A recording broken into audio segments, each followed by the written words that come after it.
ஒருத்தருக்கு மத நம்பிக்கை இருந்தாதான் இன்னொருத்தருடைய மத நம்பிக்கையை புரிந்து கொள்ள முடியும் அப்படின்னு சொல்றாரு. அப்ப மோடிஜி அவர்களுக்கு நல்ல மத நம்பிக்கை இருக்கு. ஆமா, அவர் இந்து மதம் ரொம்ப அதிகமா இருக்கு. அதனாலதான் இங்க இருக்கக்கூடிய முஸ்லீம்கள் எல்லாரையும் நல்லா பாத்துக்கிறாரு.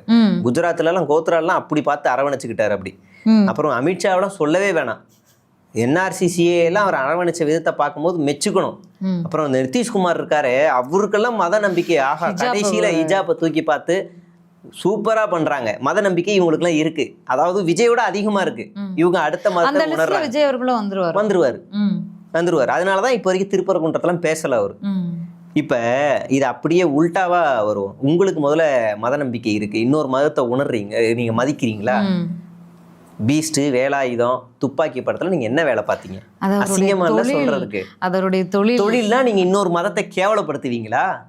இன்னொரு மதத்தை இந்த மதத்தை சேர்ந்தவெல்லாம் துப்பாக்கி எடுத்துட்டு இந்திய நாட்டை சீர்குலைக்க வரான், அமைதியை கெடுக்கிறான், அவனாலே தீவிரவாதி தான் அப்படின்னு நீங்க சொல்லுவீங்களா? அவர் நினைச்சிருக்க மாட்டாரோ தானும் அரசியலுக்கு ஒரு காலத்துல வருவேன்னு அவருக்கு நினைச்சிருக்க மாட்டாரு. இன்னைக்கு உதயநிதி அரசியல் ரீதியா விமர்சனம் பண்ணல. நீங்க சினிமால அன்னைக்கு அப்படி பண்ணீங்கன்னு தான் விமர்சனம் பண்ணீங்க. அப்ப உங்களுக்கும் அதே விமர்சனம் தான் வரும். அப்ப அப்படிதான் நாமளும் பேச வேண்டியிருக்கு. நீங்க சினிமாவுக்கு வர அப்படின்னா நீங்க இல்ல இதன் மூலமா அவருக்கு அரசியலுக்கு போவதற்கான திட்டமிடல் இல்லைன்னு எடுத்துக்கலாமா? இல்ல ஏற்கனவே ராகுல் காந்தி அவர்கள்கிட்ட இளைஞரணி பதவி கேட்டு போய் சந்திச்சாரு, கோயம்புத்தூருக்கு மோடி அவர்கள் வரும்போது போய் சந்திச்சாரு. அதை வச்சுட்டு இவருக்கு ஆர்வம் இருந்திருக்கு பல நாட்களான்னு எடுத்துக்கணுமா? இல்ல ஆர்வம் இல்லாதனாலதான் சினிமால என்ன ரோல் கொடுத்தாலும் நடிச்சாரு. படம் ரிலீஸ் ஆகணும்ன்ற அழுத்தம், அந்ததுக்காக எந்த வீட்டு வாசல்ல போய் வேணாலும் நிப்பாரு அவரு. அப்ப அது தனி மேட்டர். அது இப்ப நீங்க ஆமா இப்ப நீங்க சரி இப்ப நீங்க இந்த விஷயத்துக்கே வரும்.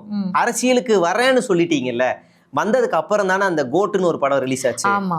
அதுல கூட கடைசி படத்துல கூட நீங்க என்ன பண்ணீங்க? ஒரு பாட்டுக்கு ஒரு பொண்ணு 100 ஆம்பளைக்கு நடுவில் நிக்க வச்சு ஆட வச்சீங்க. டபுள் ஆக்டர் பண்ணிருப்பாரு. இன்னொரு கேரக்டர் அப்படிதானே பண்ணுச்சு. இப்ப அதை கூட நீங்க தப்புன்னு சொல்லிருக்கலாம். பெண்களுக்கு பாதுகாப்பு இல்லைன்னும் போது அந்த பாட்டுல ஒரு பொண்ணை காட்சி பொருளா வச்சுதானே நடிச்சிருக்கீங்க.